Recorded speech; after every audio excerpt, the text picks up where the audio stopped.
Shri Guru Shri Juta Padakamalang. Hare Krishna, welcome to our channel, Bhagavad-gita. Here it is, because we have Bhagavad-gita as it is, translation and commentary by His Divine Grace A.C. Bhaktivedanta Swami Prabhupada, and my name is Labanga Latika. We are just starting the 10th chapter, the opulence of the Absolute. So, Krishna consciousness, the last verse Krishna spoke about the perfection of life. Engage your mind always in thinking of me, become my devotee, offer obeisances to me and worship me. Being completely absorbed in me, surely you will come to me. And that is the ultimate self-realization. Because just like when we wake up in the morning, when the sun rises, we see the sun and we also see ourselves. And of course nowadays we have lamps, but if we wouldn't have lamps, unless the sun was there, we couldn't see ourselves. So self-realization is a little bit like that. When we see Krishna, we also see ourselves, because without him, we cannot understand ourselves fully, because we are so connected to him. So engage your mind always in thinking of Krishna. Then we have to know something of Krishna, because otherwise we're thinking Krishna is God, and we don't know more than that. It will be very difficult to think of that all the time, and then maybe we will turn it into, which isn't wrong, it isn't bad, but it's like we start to think, oh, this world is created by God and it's so fantastic. It's a manifestation of him, and it is, but it is not him personally, and we want to know him personally. And here Krishna will speak something of the opulences of the Absolute. So we will start by reading the first verse. Shri Bhagavan Uvacha Bhuya eva mahabaho shrinu me paramang vachaha yattehang priyamarnaya vakshyami hitakamaya. The Supreme Personality of Godhead said, "Listen again, O mighty armed Arjuna. Because you are my dear friend, for your benefit I shall speak to you further, giving knowledge that is better than what I have already explained." So we just continue. We don't just read the 2nd chapter, and we don't just read the 6th chapter, and we don't just read the 9th chapter. We want to hear everything that Krishna spoke, but he spoke it. Sometimes when we read verse by verse, we kind of get absorbed in that particular aspect and those particular words and that particular set of circumstances. But Krishna spoke in a structured way, in the best way for Arjuna to understand him. Here and there Arjuna will kind of, I shouldn't say interrupt, but I mean kind of respond to Krishna with questions. But Krishna is giving Arjuna a little more, because he wants Arjuna to have that access to all that knowledge, and to all that to have a basis for fully realizing his Krishna consciousness. Of course, Arjuna is really not a confused soul on a battlefield. He's Krishna's eternal companion. But this gives Krishna the opportunity to speak Bhagavad-gita for all of our benefit. Is that how you say it? For all our benefit. So I will read the purport. The word Bhagavan is explained thus by Parashara Muni: one who is full in 6 opulences, who has full strength, full fame, wealth, knowledge, beauty and renunciation is Bhagavan. So these are all the desirable things, and somebody who has them becomes kind of powerful in different way. If someone is strong, we can understand he's powerful because he can withstand and others' attacks, and he can hold his own. Someone who is famous also gain a certain upper hand in a way. Wealth does it too, especially nowadays we see how wealth sometimes seems to be the ultimate power, because if you have wealth you can buy some bodyguards or some whatever you want. Knowledge is also still valuable. We still see how all kinds of different research gains more and more abilities in all different fields. Beauty, it's actually proven. They made research on that. People who have who look better than the average, turns out they also get paid more. They also have better, and there is no connection really, but that's what people see. They somehow become more inclined to somebody who looks good.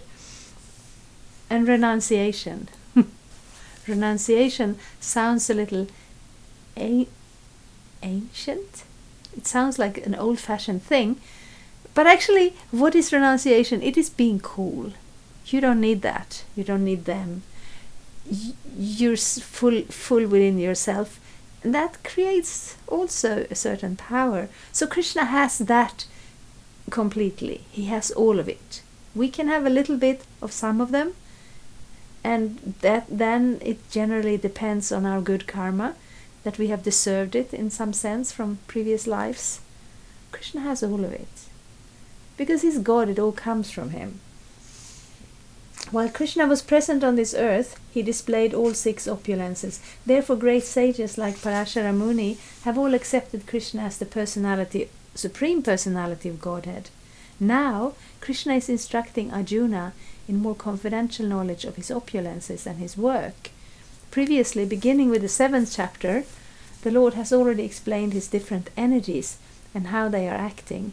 Now, in this chapter, he explains his specific opulences to Arjuna. In the previous chapter, he has clearly explained his different energies to establish devotion in firm conviction. Again, in this chapter, he tells Arjuna about his manifestations and various opulences. So, yes, we're modern people and we're not so familiar with religion. And then sometimes we look at religion and we look at the different stories about God, like I'm from the West, so the religion that has most prominence here is generally Christianity, and we hear stories from the Bible how when people didn't do what he told them, he would throw, famine and what do you call them? Grasshoppers, locusts, and all kinds of problems. And I was always so bewildered. Why would that make people turn to God? Because I had no experience of God consciousness. But naturally, if you already have some connection to God, when there are some difficulties, then you will turn to him. And if you have no connection to God, then you start with that. You start by showing, no, actually, you have to pay attention to him because he's stronger than you, he's bigger than you, he's more powerful than you. And then, because we do that in life also, to a certain extent. Maybe we don't have to, because maybe we're basically good people and we don't want to hurt anyone. But when we look around and we see there are rules, and if you don't follow the rules, you will have to pay all sorts of fines, and then we take it a little bit seriously. So that can be the beginning of God consciousness also, to understand. We have the expression to, put the fear of God in people. So we don't aim to scare people with Krishna, because ultimately that is not a very deep realization. It's not a very elevated relationship to do what God says because we're afraid of him. But we want to understand his position. We want to have that realistic view, and then we see there's actually nobody like Krishna. Of course, the pure devotees in Vrindavan, they're not comparing, who's the strongest now, who's the richest, let me check it out, and maybe it's Krishna, maybe it's not Krishna. No, because that love is already so established. But before we're there, we may need to understand that there's a difference between Krishna is God and we are not God, and this is how he is God. So that is one way of looking at Krishna's opulences. The other one is, of course, Krishna saying in the last verse in the previous chapter, engage your mind always in thinking of me. So the more we know about Krishna, the more we can think about him. If we just have that like one line, Krishna is God, it's difficult to just think about that all the time. So now we will hear more about his qualities and his opulences, because everything he has is a kind of an opulence. And that is naturally attractive also. The more one hears about the Supreme God, the more one becomes fixed in devotional service. So that's how it starts, hearing. it's stressed over and over, and sometimes it's easy to kind of skip over it, but it's a fact. We hear, because if we don't hear, we don't know anything. And of course we have the books, but Prabhupada says that's just like recorded sound. That's Krishna's words and it's Prabhupada's words, and when we read them off the page, we hear them in our head. So that's hearing too. And the hearing has the effect that we learn things. And the hearing also has the effect that it awakens our devotion. So it's a bit mystical, but it's also something that is doable. We can do that. We can hear about Krishna, especially here because Krishna is telling us about himself, so we hear it from the best source. One should always hear about the Lord in the association of devotees. That will enhance one's devotional service. Discourses in the society of devotees can take place only among those who are really anxious to be in Krishna consciousness. Others cannot take part in such discourses. The Lord clearly tells Arjuna that because Arjuna is very dear to him, for his benefit, such discourses are taking place. Yes, so we do it in different ways. Because what Lord Chaitanya started is the Sankirtan movement. So Lord Chaitanya is Krishna here is speaking Bhagavad-gita 5,000 years ago. Lord Chaitanya was here 500 years ago, or 530, something like that. And Krishna said to Arjuna, surrender. He says to us also, surrender. Lord Chaitanya kind of starts in the other end. He goes out and gives the sound vibration of Krishna's holy name.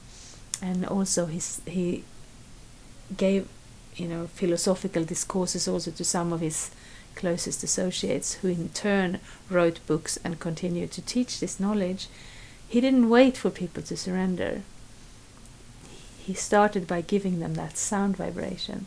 So that is the tradition of the Hare Krishna movement, that we want to share this sound in the form of the holy name. You hopefully have seen us somewhere coming out, singing and dancing on the streets of the cities of the world. And maybe also you know that we are inviting everyone to come and hear discourses of Krishna consciousness. So when Prabhupada here says that discourses only take place among those who are really anxious to hear Krishna consciousness, that's one level. That's like the internal level, when you want to discuss and hear about Krishna with somebody who has the same interest. But before we get there, we also want to go out and share this knowledge, this sound vibration, because otherwise nothing is going to happen. This sound vibration has a mystic quality to it, that it affects our consciousness. It wakes up the spiritual awareness of the soul, and when that starts to awaken, then we can move forward from our own desire, because Krishna consciousness is a question of love. It has to be done out of free will. But Lord Chaitanya had this realistic understanding of this world at this time, that we're all, our spiritual knowledge is very covered, our spiritual desires are mostly dormant, and therefore to start this process we get to hear the holy name because somebody is prepared to come out and share it with us. But then, of course, when Lord Chaitanya also, he would go out, he would sing and dance, and people would be so touched by meeting him and hearing from him. But then he would go back in the evenings and sing the holy name together with his closest associates. He would sit down and read the Bhagavatam together with his closest associates. So we do both. We share it to everybody, but then to really... because it happens, if you have a discussion of Krishna consciousness and somebody is just going to be skeptical and negative, and it's very difficult to absorb ourselves in it, in that situation. So we do both. We read Bhagavad-gita on our own, we read Bhagavad-gita together, and we try to read Bhagavad-gita so that everyone can hear it. And well, at least we try. Hare Krishna. Thank you for watching. We aim for updates every Tuesday and Friday. Please come back. If you have any questions or comments, please leave them down there. We also have some links and information for you. And there is, of course, the subscribe button. Thank you. Hare Krishna. I'm a Hare Krishna, and I approve this message. Subscribe. Hare Krishna, Krishna Krishna, Hare Hare, Hare Rama, Rama Rama, Hare Hare. Hare Krishna, Krishna Krishna.